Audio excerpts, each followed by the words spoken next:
So I have my exhaust brake on, and you can see the dashboard. You can see we're in fourth gear now. I'm lugging the motor just a little bit. So we're at 1500 or 500 RPMs. Here's a full throttle. Now we got a little bit of boost. There's a little bit of a brake. We're over 25 miles an hour, and my exhaust brake is not working. As you can see on the dash, the exhaust brake is active down on the bottom, yellow.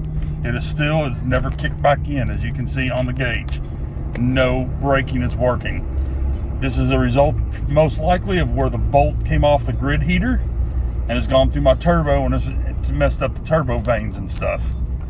Once again, this is a proof that I've got an ongoing issue now on this whole situation.